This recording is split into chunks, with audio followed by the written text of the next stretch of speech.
এই সংসারের সবথেকে বড় সত্যি হলো জন্ম এবং মৃত্যু। কিন্তু আরো বড় একটা সত্য আছে, মিত্র এবং শত্রু, যা আমাদের সকলের জীবনে থাকে। মিত্র সে যে আমাদের সঙ্গ দেয় এবং সংসারের সবথেকে উঁচু শিখরে আমাদের নিয়ে যায়, এবং শত্রু সে যে যে কোনো মুহূর্তে যে কোনো শিখর থেকে আমাদের নিচে ফেলে দিতে পারে। এবার বিচিত্র ব্যাপার হলো এটাই যে আমরা নিজেরাই এদের সাথে নিয়ে চলি, নিজেরাই এদের পালন করি। তা কি করে? প্রথমে বুঝুন এই মিত্র এবং শত্রু কারা। আপনার নিজের মন, আর কেউ নয়। এই মনই হলো মিত্র যখন তাতে ভারসাম্য বজায় থাকে, তা নিয়ন্ত্রিত থাকে, তা পবিত্র হয়। কিন্তু যদি এই মন অনিয়ন্ত্রিত হয়ে পড়ে, যদি আপনাকে সে নিয়ন্ত্রণ করতে শুরু করে, তখন সেই আপনার সবথেকে বড় শত্রু হয়। সেই জন্য এই মনের ওপর নিয়ন্ত্রণ রাখতে শিখুন, এতে ভারসাম্য বজায় রাখতে শিখুন। তাহলে আপনি এমন এক বন্ধুকে পাবেন যে আপনাকে এই সংসারের শিখরে পৌঁছে দেবে। আসুন আমার সাথে ভালোবেসে বলুন, রাধা রাধা। ঈশ্বর আসলে কে? সংসারের বেশিরভাগ মানুষের কাছে ঈশ্বর হলেন এই সংসারের রচয়িতা, পালনকর্তা। কারোর কাছে উনি জ্ঞাতা, কারোর কাছে উনি হলেন আস্থার প্রতীক, আবার কারোর জন্য শুধুমাত্র অন্ধ বিশ্বাস। কিন্তু এই ঈশ্বর কি কোনো শরীর, নাকি একটা বোধ, নাকি শুধুই শ্রদ্ধা? ঈশ্বর হলেন তিনি যিনি হলেন আপনার ইষ্ট। সেই জন্যই তো গুরু, মাতা, পিতা এনাদেরও ঈশ্বরই বলা হয়েছে। যাদেরকে আমরা ঈশ্বর বলে মনে করি, যারা আমাদের ইষ্ট, তারা আমাদের একটি পথ দেখান, একটি দিকে চালিত করেন। সেই পথে চলে আপনি শুভ কর্ম করতে পারেন। আর যখন কোনো ব্যক্তি তার ঈশ্বরের আদেশ পালন করেন, তখন সে নিজে থেকেই শুভ পথে অগ্রসর হয়ে যান। বেশ কয়েকজন মানুষ ঈশ্বরের ওপর আস্থা রাখেন এবং ভাবেন যে অনুচিত কোনো কাজ করা উচিত নয়, ঈশ্বর দেখছেন। ওনারা ভয় পান যে কোনো অনুচিত কর্ম করলে কে জানে তার পরিণাম কি হবে। এমন অনেক ব্যক্তি রয়েছেন যারা ঈশ্বরকে বিশ্বাস করেন এবং জানেন যে ঈশ্বর তাদেরকে দেখছেন। তাই যে যে শুভ কর্ম ওনারা করেছেন তার ফল তারা অবশ্যই পাবেন। এবার আপনি ভয় পেয়ে ঈশ্বরকে বিশ্বাস করবেন, নাকি বিশ্বাসের দ্বারা ঈশ্বরকে বিশ্বাস করবেন, সেই সিদ্ধান্ত আপনারই। কিন্তু হ্যাঁ, যদি আপনার মনে ঈশ্বরের জন্য কোনো স্থান থাকে, যদি আপনার কোনো ইষ্ট থাকেন, যদি আপনি কাউকে ঈশ্বর মনে করেন, যার প্রত্যেক আদেশ আপনি পালন করে থাকেন, তাহলে বলি, ঈশ্বর কখনো আপনাকে অনুচিত পথে চালিত করবেন না। আসুন আমার সাথে ভালোবেসে বলুন, রাধা রাধা। এই সংসারে ভিন্ন ভিন্ন ধরনের গাছ আছে, অসংখ্য ধরনের প্রজাতি আছে। কিছু গাছ পাতা দিয়ে থাকে, কিছু ফুল, কিছু ফল। কেউ ছায়া প্রদান করে, কেউ শীতলতা প্রদান করে, কেউ নিজেকে খুব কষ্ট দিয়ে এই সংসারের বিকাশে সহায়ক হয়ে ওঠে।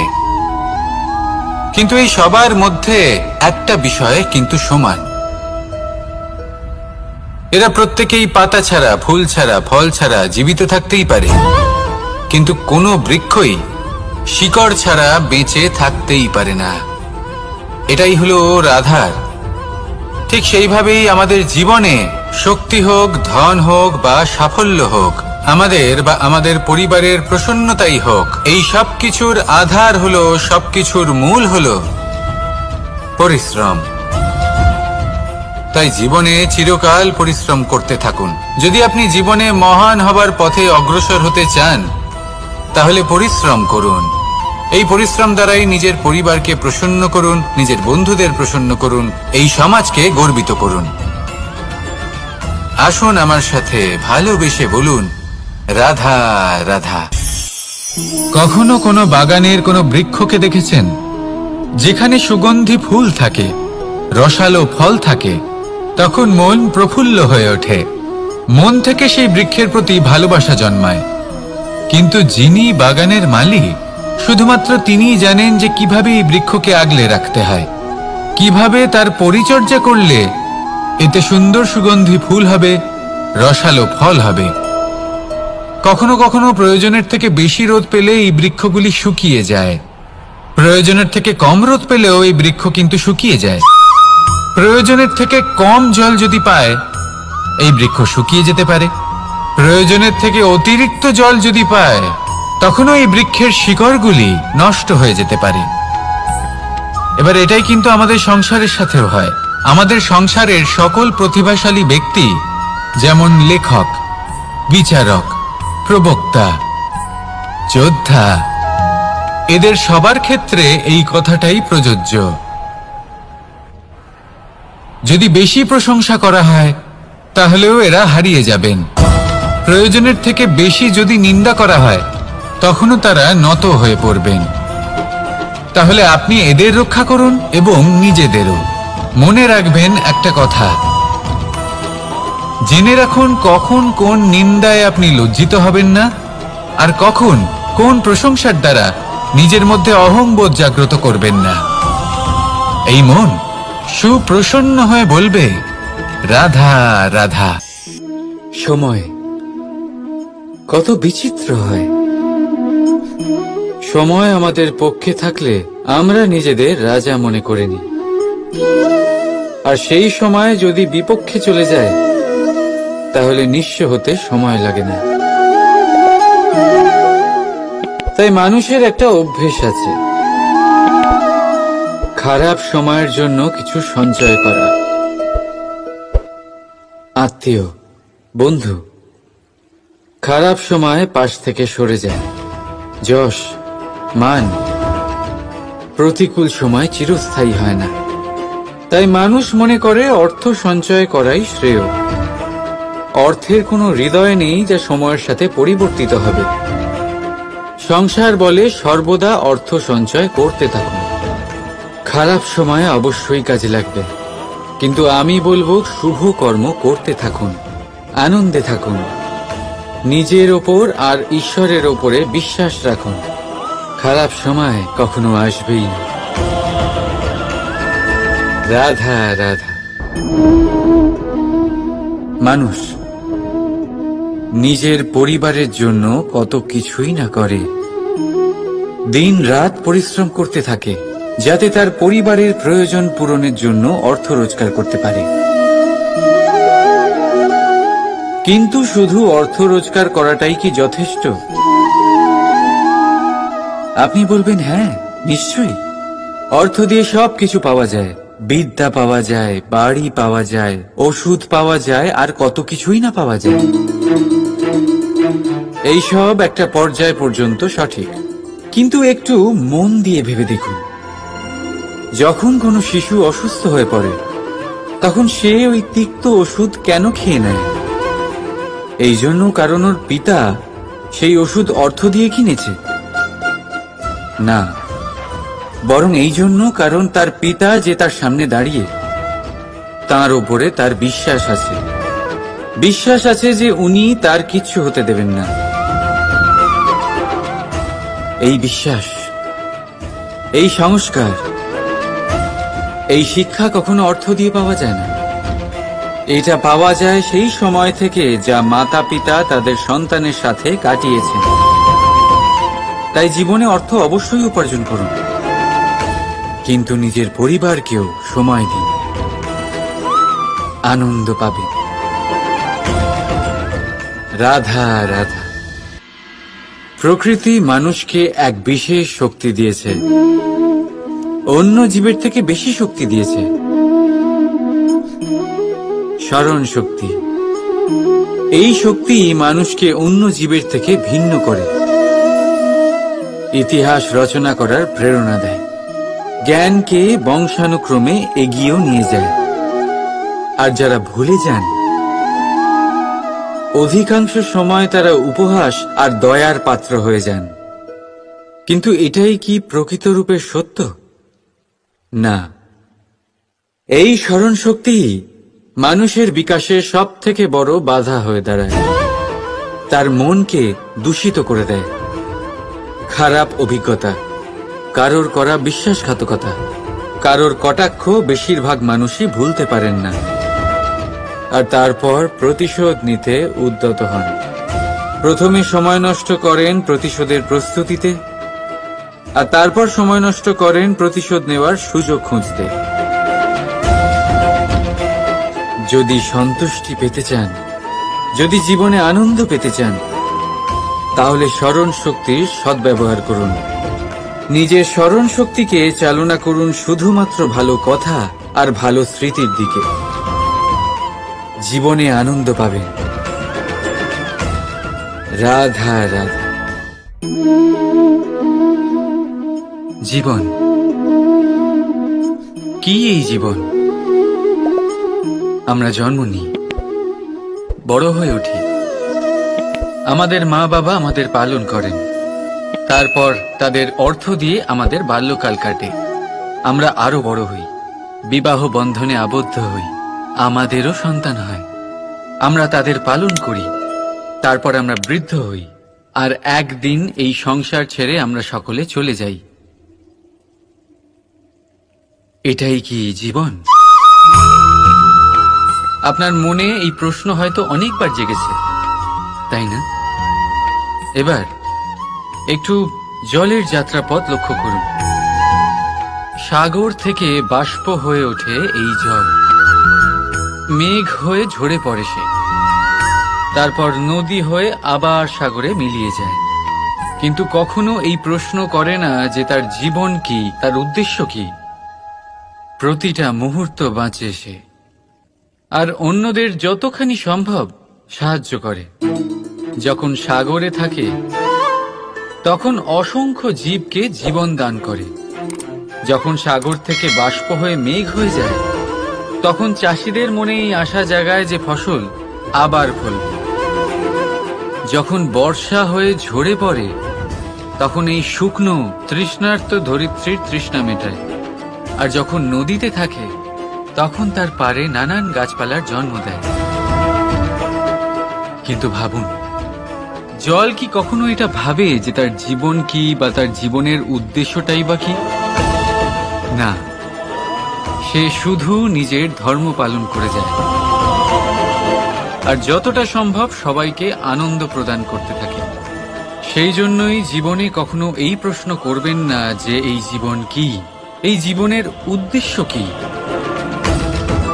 শুধু এই জীবন বাঁচুন, আর যতটা সম্ভব সবাইকে আনন্দ প্রদান করুন। মন প্রসন্ন হয়ে বলবে রাধা রাধা।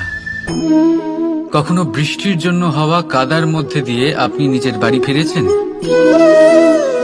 পাদুকা পরার জন্য আপনি ওই কাদা থেকে অবশ্যই বেঁচে যান, কিন্তু সেই পাদুকা থেকে আগত নোংরা কাদার ছিটে আপনার বস্ত্রকে ময়লা করেই দেয়। কিন্তু তাও সেই ছিটের জন্য আপনার বস্ত্র ময়লা হয়ে যাবে, সেই জন্য আপনি পাদুকা পরা ছেড়ে দেন না।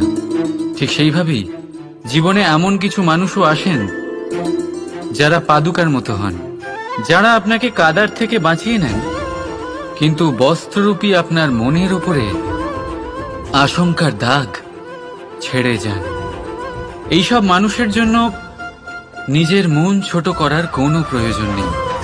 প্রয়োজন আছে শুধু এটা ভাবার যে আপনি নিজের পা কাদার থেকে বাঁচাবেন নাকি আপনার বস্ত্র। জীবনে গম্ভীর হওয়া ভালো কথা, কিন্তু সমস্ত বিষয় যদি গম্ভীরভাবে ভাবতে থাকেন তাহলে জীবনের আনন্দটাই শেষ হয়ে যাবে। এই সংসার অস্থায়ী, এখানে এমন কিছুই নেই যা চিরকাল জীবিত থাকবে। তাই যতক্ষণ এই জীবন আছে সন্তুষ্টি আর আনন্দ নিয়ে বাঁচুন। নিজের ওপর আগত কাদার ছিটের দিকে মন দেবেন না, শুধু আনন্দ বিতরণ করুন। মন প্রসন্ন হয়ে বলবে রাধা রাধা। আমাদের জীবনে গুরুজনেরা, জ্ঞানী মানুষজন সবসময় একটা কথা বলেন, ধৈর্য ধরো। শুধুমাত্র দুটো শব্দ, কিন্তু কতটা বিশাল সেটা বোঝার চেষ্টা করুন। ছোট একটা অস্ত্র হাতে নিন, এবং একটা বিশাল পর্বতে নিরন্তর প্রহার করতে থাকুন, ধৈর্য ধরে সেই কাজ করতে থাকুন। এমন একদিন আসবে এই বিশাল পর্বতে আপনি একটা পথ তৈরি করবেন। কোনো ধনুর্ধর যখন নিজের বিদ্যা অর্জন করেন তখন তাকেও ধৈর্য ধরতে হয়, তার নিজেকে সময় দিতে হয়, তবেই সে ধনুর্বিদ্যা শিখতে পারে। সেইভাবে আমাদের জীবনেও ধৈর্য ধরার খুব প্রয়োজন। পরিবারে ধৈর্য রাখতে পারলে তাহলে আস্তে আস্তে দেখবেন প্রেম বৃদ্ধি পাচ্ছে। সমাজে যদি ধৈর্য রাখতে পারেন তাহলে আস্তে আস্তে এই সমাজ আপনাকে সম্মান করবে। যদি নিজের জীবনে ধৈর্য রাখতে পারেন তাহলে নিজে থেকেই আত্মবিশ্বাস বাড়বে, নিজের বিকাশ হবে। জীবনে সবই সম্ভব যদি ধৈর্য রাখতে পারেন। হয়তো আস্তে আস্তে হবে, কিন্তু হবে অবশ্যই। শুধু ধৈর্য রাখুন, কারণ ধৈর্যই সব থেকে বড় পুঁজি। আসুন আর আমার সাথে ভালোবেসে বলুন, রাধা রাধা। আমাদের জীবনে যখনই আমরা কোনো বড় দায়িত্বের সম্মুখীন হই তখন আমরা তার থেকে দূরে পালাই, আর এই অজুহাত দিই যে না না, এত বেশি ভার বহন করার যোগ্যতা আমার নেই, আমি করতেই পারবো না। দেখুন, এই সংসারে ভিন্ন ভিন্ন ধরনের গাছ আছে, ছোট গাছ, বড় গাছ, কিন্তু বটগাছের মতো বড় এবং নিবিড় গাছ আর একটাও নেই। সে নিঃস্বার্থভাবে এই সংসারকে সেবা করে যায়, ছায়া প্রদান করে, শীতলতা প্রদান করে। আর যখন এমন সময় আসে যখন তার ওপর বোঝা অত্যন্ত বেড়ে যায়, সে কিন্তু কোনোভাবেই ভেঙে পড়ে না। তখন সে নিজের নিঃস্বার্থ কর্মের ফল লাভ করে, সেই নিঃস্বার্থ কর্ম যা সে করেছে। তার দেহ থেকে ছোট ছোট ঝুড়ি বার হয় এবং তা কাণ্ডের আকার ধারণ করে। সেই কাণ্ড মাটির কাছে পৌঁছয় এবং তারপর তা বটগাছের সহায়ক হয়ে ওঠে, সে ভেঙে পড়ে যায় না। এইভাবে আপনিও জীবনে নিঃস্বার্থভাবে সবার সেবা করুন, ভালোবাসুন, সবাইকে সাহায্য করুন। যেদিন আপনার ওপর বোঝা অত্যন্ত বেড়ে যাবে সেদিন এই সব মানুষ আপনাকে সাহায্য করার জন্য আসবেন, আপনার শক্তি হয়ে উঠবেন, আর আপনি বটগাছের মতোই মহান এবং বিশাল হয়ে উঠবেন। আসুন আর আমার সাথে ভালোবেসে বলুন, রাধা রাধা। একটা শব্দ আছে, পরিস্থিতি। অনেক মানুষের মুখে আমরা এই শব্দ শুনি। জীবনে যখন অসফল হই, দুঃখ আসে, সংকট আসে, কোনো বিপদ ঘনিয়ে আসে, তখন সমস্ত দোষ আমরা পরিস্থিতির ওপর চাপিয়ে দিই। আর দেখতে গেলে কোথাও না কোথাও ঠিকই করি। এই পরিস্থিতি প্রত্যেক দিনের মতো পাল্টাতে থাকে, কিন্তু এই দিন, এই রাত, এমন কেউ আছেন যিনি এর ওপরেও নিয়ন্ত্রণ সাধন করেন, আর তিনি হলেন সূর্য। ঠিক সেই রকমই আমাদের জীবনেও সূর্য হলো এই মন। যদি এই মনের উপর আমরা নিয়ন্ত্রণ করতে পারি তাহলে আমরা জীবনকেও নিয়ন্ত্রণ করতে পারবো। প্রথমে এই মনের রাজা হয়ে উঠতে হবে। তাই মনে রাখবেন, যদি মন দুর্বল হয় তাহলে পরিস্থিতি আমাদের সমস্যা বলে মনে হবে। এই মন যদি স্থির হয়, পরিস্থিতি প্রতিস্পর্ধা বলে মনে হবে। আর এই মন যদি শক্তিশালী হয়ে ওঠে তাহলে যে কোনো পরিস্থিতি আপনার কাছে একটা সুযোগ মাত্র, এমন এক সুযোগ যাতে অগ্রসর হয়ে আপনি মহান হয়ে উঠতে পারেন। এই মনের শক্তির বৃদ্ধি ঘটান, মহান হয়ে উঠুন, আর আমার সাথে ভালোবেসে বলুন, রাধা রাধা।